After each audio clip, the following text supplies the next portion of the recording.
see where our spending is, and that's how we address the fact that we don't need to raise more taxes.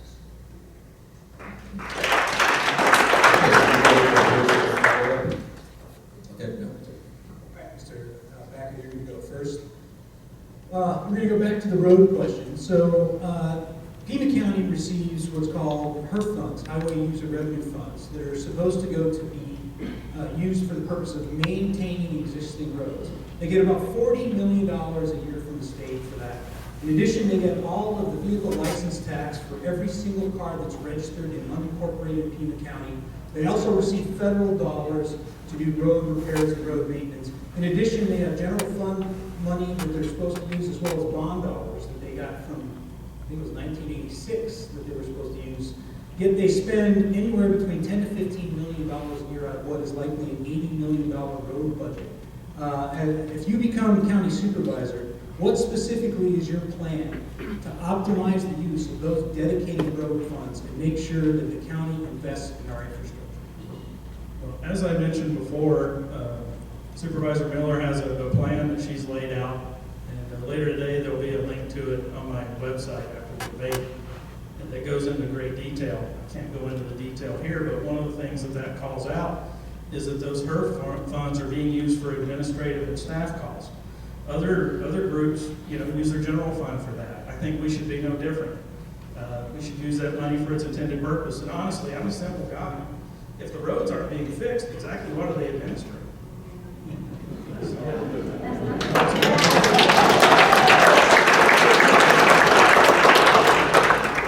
So the bonds that are out there, I guess some of that money is going to pay back those bonds, and not all those bonds have even been issued. I think there's 8 that haven't been issued. And part of Supervisor Miller's plan is to not issue those remaining bonds, pay down those bonds, and then use that money instead of paying interest, use it on the roads. Vice Christy? Basically, the county gets somewhere around $80 million to fix roads, and they spend 15 to 20 million, so less than a quarter of that money actually goes to road repair. So if you're a county supervisor, what are you going to do to optimize those $80 million to make sure most of that goes to fixing the roads? I was appointed by the governor in 2009 to represent Pima County on the State Transportation Board. I watched how ADOT makes moves, programs, identifies, systematically approaches road construction projects. I served on that board for 5 years and chaired it. There's a lot that I can take from that model of how ADOT, who had been suffering from revenue loss just as much as every other entity has in this country during the Great Recession, and how they were able to program that and still maintain a construction maintenance project. That same set of experience that I had by serving and chairing the State Transportation Board for 5 years, I will bring to Pima County. It's a wide experience that I had. I have contacts throughout the state when it comes to transportation issues and funding. I was intimately involved in it for 5 years, and I will bring that experience to the Board of Supervisors. It goes also with what I was saying earlier about a forensic accounting system. We need to know, why is that HERF money being misspent or spent elsewhere? Why is it not going to roads? Somewhere along the line, we're not getting a full, transparent answer. A forensic accounting system will lead us to find out why that's going. And with my knowledge on the State Transportation Board and on the Regional Transportation Authority as well, that experience, those sets of tools, I will be able to utilize to find out and to maintain and to make sure that when we get revenue in for roads, that it goes for roads. Ms. Closen. Well, I don't need a forensic accountant to tell me where the road money's going. I can tell you where it's going. Our road money is being wasted. In 2014-15, we received $63.2 million in HERF funds. A little over $16 million of that actually went to road repair and pavement preservation. Where did it go? I'll tell you where it goes. Well, actually, side note, check my road repair plan, which I came up with myself. It's on your chair. You may be sitting on it, just to let you know. So check under there later. And it details all my plans of my road repair. And it includes where the HERF money goes. In fact, there's a handy dandy little diagram on there. It's very self-explanatory. The road money goes to $20 million every year, goes to paying off our 1997 bonds. $6.1 million of it goes to subsidize the RTA for transit. $5 million goes to Transportation Department overhead, which includes special projects such as graffiti abatement programs and neighborhood community associated programs. That's where our money's going, folks. I think there's room for trimming. I think there's room for cutting of our overhead. And as far as the 1997 bonds are concerned, we are still providing, for instance, Houghton Road and Houghton Bridge will be funded by 1997 bonds. And the construction is supposed to start this fall. So it's not entirely realistic to say we can just cut out the 1997 bonds and we have a $20 million savings. My husband and I were at a neighborhood association meeting, and the 1997 bonds are going to the new roundabouts. Have you all heard about the new roundabout projects that are coming? Some of those bonds are going to the roundabout projects. That's the type of cutting that I would encourage. That projects haven't happened yet.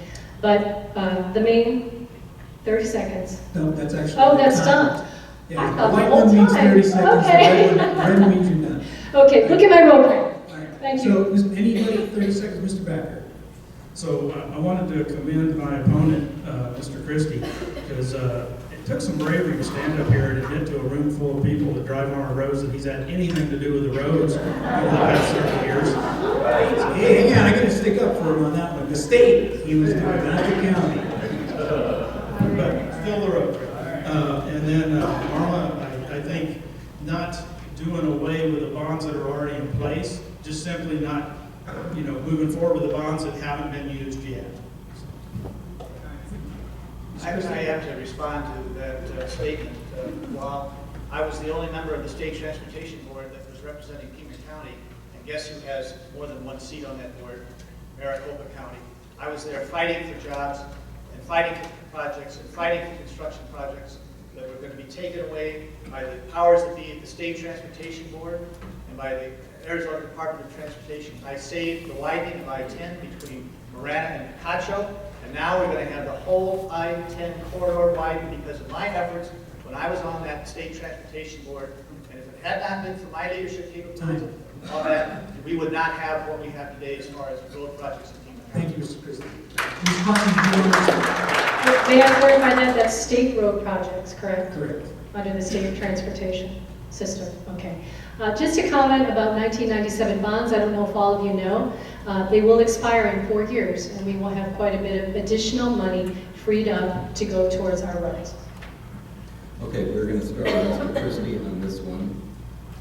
Some see Supervisor Allie Miller as a divisive figure on the board. Others say she has pointed out long overlooked flaws in how the county conducts business. How do you see her? I feel very firmly and very strongly that I will be able to work just fine with Allie Miller. And I'll tell you what I think we'll be able to do even better and I believe even more firmly, and that is when we get 3 Republicans on the Board of Supervisors.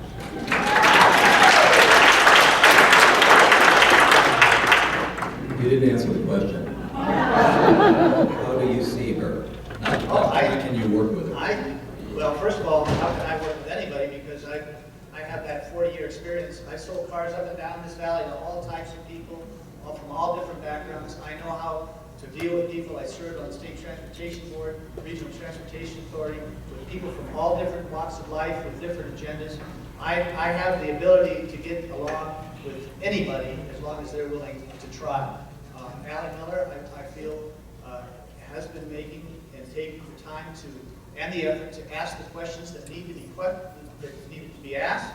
I admire her for that, and I feel once she gets some support from me and hopefully a Republican majority, that we'll even be more effective and be able to give her the support that she's been looking for and lacking in the last 4 years.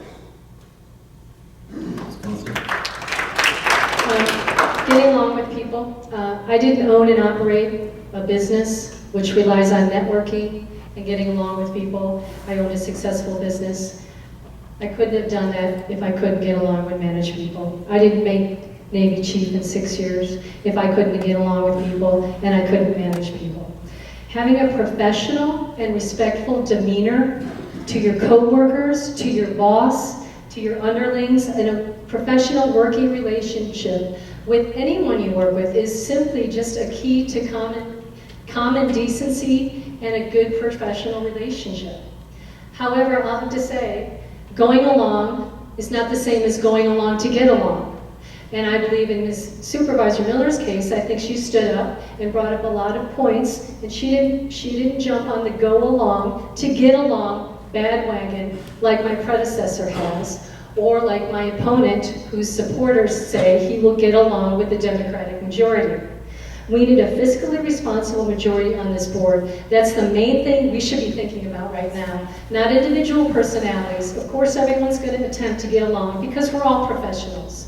But let's concentrate on what matters here, and that's to get a majority vote of conservative fiscal people on our board so we can make the changes that really need to be made.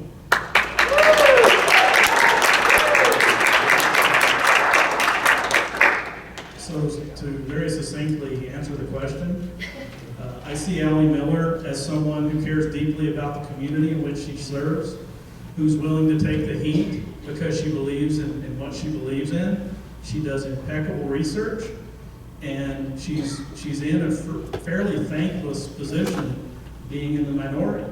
And standing on your own isn't easy. And like my opponents, we all want to change that. And like them, I've got a history of working with everybody. In my current job, out of 8 people, my manager selects me to go talk to customers who might not be so happy. And by the time they leave, not always, but most of the time, they're alive. So I'm sure I can work with Supervisor Miller, and not only work with her, but I look forward to working with her. Nobody knows customer service better than a car dealer, believe me, and I've had my 40 years experience with what I will utilize this board. I have a very diverse group of supporters, and they are not in any way associated with any singular viewpoint, except for the dire need for experienced business leadership on the Board of Supervisors, and that's what I represent, and that's why I want you to vote for the supervisor.